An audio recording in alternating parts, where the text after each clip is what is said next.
अस्सलाम वालेकुम दोस्तों, क्या हाल है? ठीक हो? खैरियत है? मैं उम्मीद करना कि सब सजन खैर वफियत दे नाल उस इंतहाज तो को देहाती माहौल ते देहाती ज़िंदगी तो नाल शेयर करने पैसे ये पोस होए एक बोर लगा खड़े बोर वाला सिस्टम है जरा खूह दे विच बोर करने ते इत्थां भी बोर करन सारे इलाके दे विच और ये तो कोई माहौल लिखे से कि को किवें चलन नहीं क्या तरीका कार होंगे क्या सिस्टम है सारा ये पोस तो कम ते लगे पैन। एक पुराने ज़माने का खूह है, अगर खूह दे विच पानी ख़त्म थी वजे तो वल इंदे नाल बोर किया वेंदे क्योंकि बोर मशीन इतना नहीं खड़ सकती है। एक दस्ती निज़ाम है और ये भी तुरे नाल मैं जोल के दिखेना और तो सारा माहौल ले पहुँचो लाल क्या की थी भी मोटर को बुढ़े पलना पानी पे गया। खैर है मंगल ठीक ही फिटी बिलाल बोर है पानी खुट गया तेरा ला कर में पी ये दा बोर दा सिस्टम है।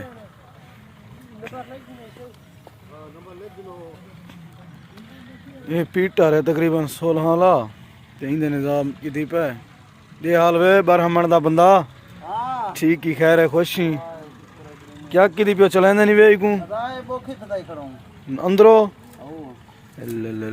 दोस्तों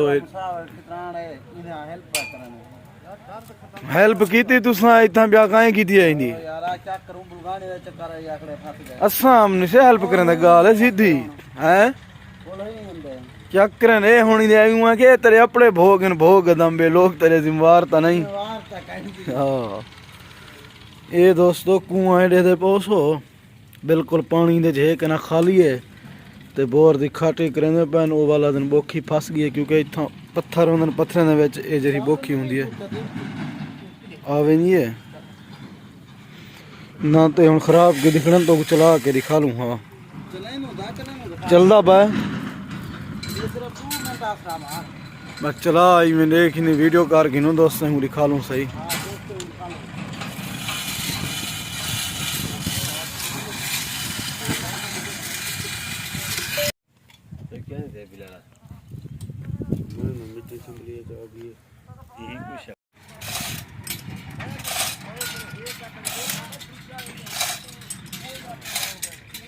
ये तो मोटर चलाने पर उन्हें दिया था दिया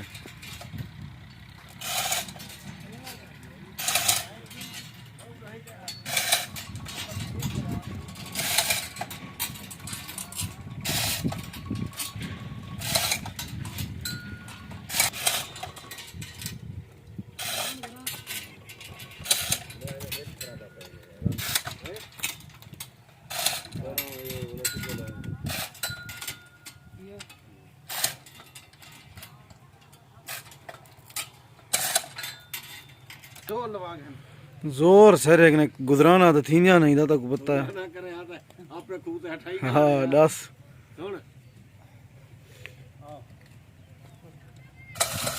इवें सट मार बोखी उत्तो निकती आवे तू चैन दी गाल करनी।